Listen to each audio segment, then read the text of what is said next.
came to this realization, familiar to all true masters of the arts, I began to keep notes on my discoveries. For the past decade, Zen in the martial arts has been the great story over my horizon, the book I most wanted to write. But there was always another master to study with, or another discipline to learn before I felt I was prepared. This is not a book, however, for the reader who wishes to master Zen, for the concepts central to that tradition are certainly not acquired from the written word. Nor is this a book for those who expect to learn how to perform the amazing feats of martial artists who break boards and bricks with their bare hands and easily defeat several opponents at a time. The reader interested only in learning about the physical aspects of the martial arts can adventure alone in the literature without my guidance.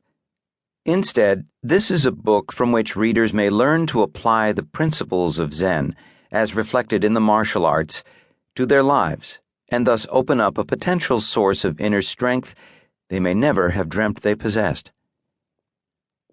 My own involvement with the martial arts began in 1952, when I was a Hollywood columnist for the New York Herald Tribune.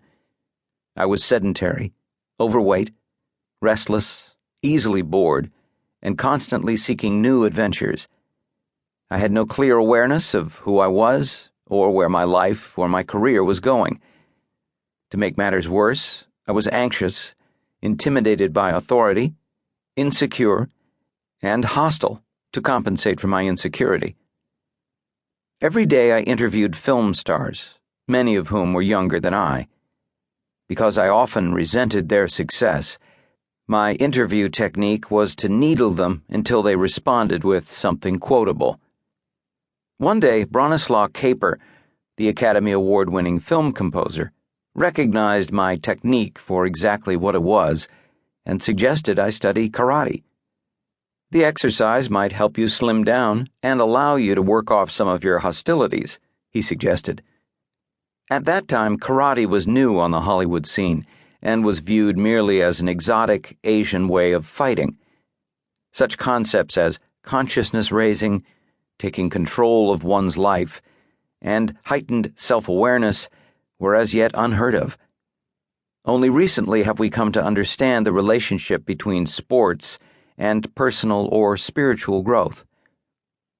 When Kaper arranged for my first lesson with karate master Ed Parker, I accepted with the thought that, even if I learned nothing, I would still gather enough material for several newspaper columns, since a handful of stars, including Elvis Presley, were then studying with Parker. In those days, Parker was teaching Kempo karate, an American form of Chinese boxing, in the weight room of a Beverly Hills health club. At our first meeting, he told me, "I'm not going to show you my art. I am going to share it with you. If I show it to you, it becomes an exhibition, and in time it will be pushed so far into the back of your mind that it will be lost.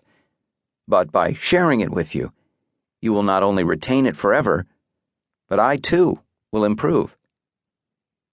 I soon learned that the concept of the teacher learning from the lesson is basic to all good martial arts instruction. For this reason, perhaps, the practice hall, dojo, Japanese, dojan, Korean, kwun, Chinese, where martial arts is studied, is traditionally called the place of enlightenment. A dojo is a miniature cosmos where we make contact with ourselves, our fears, anxieties, reactions, and habits. It is an arena of confined conflict where we confront an opponent who is not an opponent, but rather a partner, engaged in helping us understand ourselves more fully. It is a place where we can learn a great deal in a short time about who we are and how we react in the world. The conflicts that take place inside the dojo help us handle conflicts that take place outside. The total concentration and discipline required to study martial arts carries over to daily life.